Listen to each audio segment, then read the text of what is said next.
Je suis chargé d'affaires bâtiment. J'ai eu un gros travail de préparation, c'est-à-dire optimisation de toutes les structures. Je définis mon bureau d'études béton armé. Je définis dans un même temps mon planning d'exécution. Je conseille mon client sur certains matériaux. Par exemple, si c'est une structure en maçonnerie, en bloc de béton, je lui dis qu'il existe des matériaux en terre cuite qui sont plus isolants ou des bétons cellulaires qui ont des résistances thermiques plus importantes. Donc une fois que j'ai fait la préparation, il y a tout ce qui est partie phase d'exécution. C'est-à-dire qu'en dessous de moi, j'ai un chef de chantier auquel je présente le dossier, on en rediscute encore et après on passe en phase d'exé.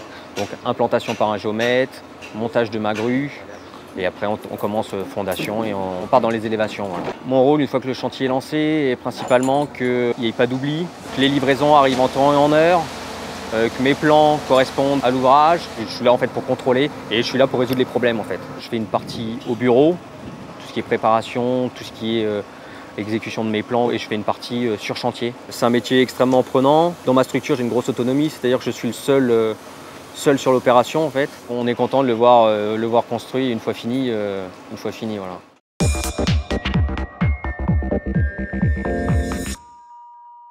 On a aujourd'hui sur nos chantiers des coffreurs-bancheurs, on a des gens qui sont des spécialistes du plancher, on a des finisseurs.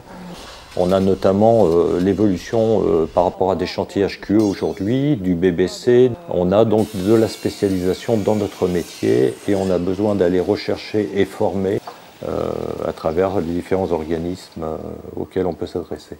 L'eau de lavage avec mes laitances de béton, je les récupère, je fais descendre mes laitances et je récupère l'eau en surface qui reste propre et que je réévacue dans le réseau.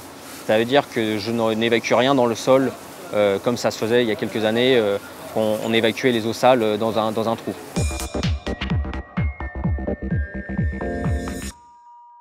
Je sensibilise les stagiaires sur le développement durable au travers de projets concrets qui reprennent tous les aspects de la réalisation du chantier. On va les sensibiliser sur les matériaux d'éco-construction, les matériaux ne provoquant pas de nuisances ou de salissures, tant par leur transport ou leur fabrication. On va les sensibiliser sur les énergies renouvelables à mettre en œuvre. On a parlé du bois, avec les isolants laine de bois.